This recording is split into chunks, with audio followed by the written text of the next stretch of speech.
Baiklah, saya Cindy Tiara Putri dengan nomor induk mahasiswa A1C1 19016.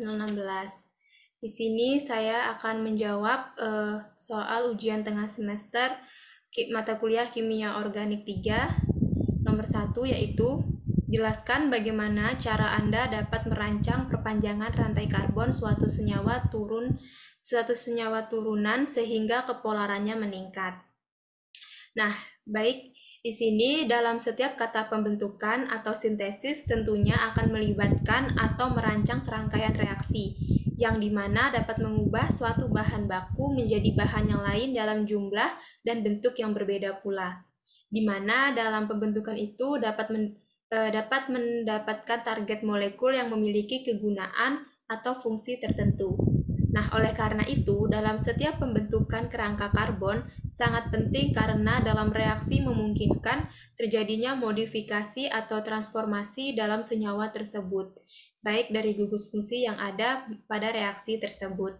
Nah, memperpanjang rantai karbon ini atau menambahkan gugus fungsi dapat dilakukan dengan cara substitusi nukleofilik, di mana kita dapat menggantikan gugus halogen X dengan gugus nitril Cn. Nah, baik dalam proses pembentukan ini, kita akan dapat melihat gugus fungsi yang mana yang sesuai dengan ikatan karbon tersebut. Nah, sehingga reaksi gugus fungsi yang asing ini akan membuat kita lebih dalam menganalisis yang bertujuan untuk mengetahui sifat fisika dan sifat kimia dari senyawa tersebut. Nah, ini dapat dilakukan dengan cara substitusi nukleofilik di mana halogen X diganti dengan gugus nitril Cn. Nah, bahan baku yang digunakan itu adalah haloalkana dengan X di mana karbon baru akan ditambahkan setelah terjadinya substitusi nukleofilik dengan bantuan regen natrium atau kalium sianida, NaCN atau KCN yang dimana menggunakan pelarut dalam kondisi pelarut etanol. Nah, di sini saya sudah menyiapkan suatu mekanisme reaksi perpanjangan suatu senyawa turunan untuk kita lihat kepolarannya meningkat, di mana di sini ada suatu senyawa haloalkana dengan ada gugus X-nya atau gugus yang akan kita ganti.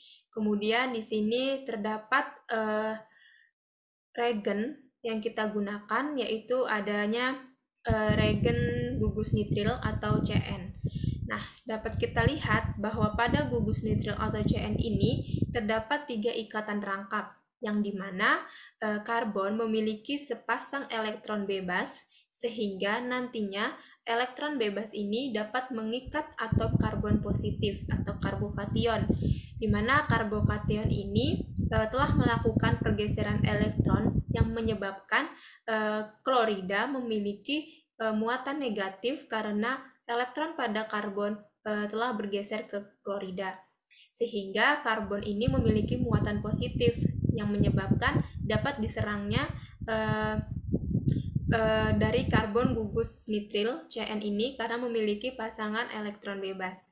Nah, setelah gugus nitril ini mengikat karbokation, maka klorida akan melepas. Nah, di sini kita dapat melihat bahwa terjadinya perpanjangan rantai karbon, sehingga karbon yang di sini hanya terdapat 3 karbon.